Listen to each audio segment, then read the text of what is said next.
रात के सन्नाटे में गांव के किनारे बसे एक पुराने हवेली के बारे में कई कहानियां प्रचलित थीं। लोगों का कहना था कि आधी रात को हवेली में अजीबोगरीब घटनाएं होती हैं।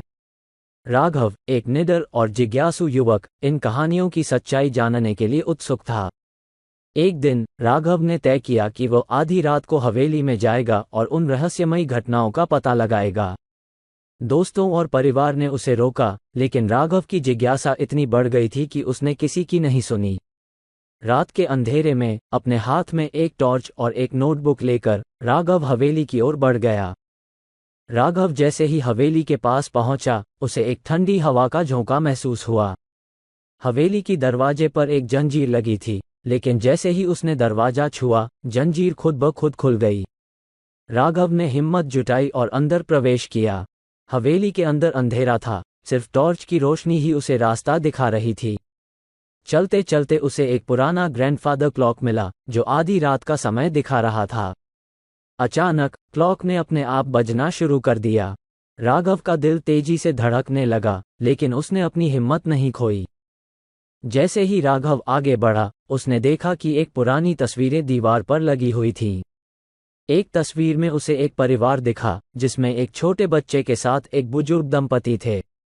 अचानक उसने एक हल्की सी आवाज सुनी, जैसे कोई उसे पुकार रहा हो। उसने आवाज का पीछा किया और हवेली के एक बंद कमरे के पास पहुंचा। कमरे का दरवाजा खुला हुआ था, लेकिन अंदर घुप अंधेरा था।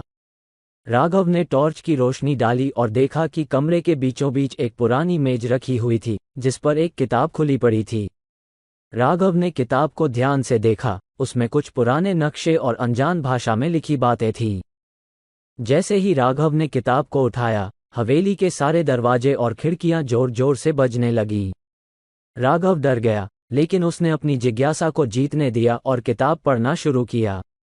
किताब में लिखा था कि यह हवेली कभी एक महान जादूगर की थी, जिसने अपनी सारी जादुई शक्तियों को एक विशेष मंत्र में छुपा दिया था। राघव ने किताब में लिखे मंत्र को पढ़ा और अचानक से कमरे में एक चमकदार प्रकाश फैल गया। प्रकाश के बीच में एक छवि उभरी, जो उसी जादूगर की थी। जादूगर ने राघव से कहा, तुम्हारी जिज्ञासा और साहस ने तुम्हें यहां तक पहुंचाया है। अब तुम्हें मेरी आखिरी चुनौती का सामना करना होगा। अगर तुम सफल हुए, तो हवेली का रहस्य सदा के लिए तुम्हारा होगा। राघव ने हिम्मत जुटाई और जादूगर की चुनौती को स्वीकार किया। अचानक हवेली में एक भयानक तूफान उठा और सब कुछ घूमने लगा। राघव को लगा कि वो हवा में उड़ रहा है। उसने अपनी आंखें बंद की और दिल की गहराई से प्रार्थना की कि वो सुरक्षित रहे।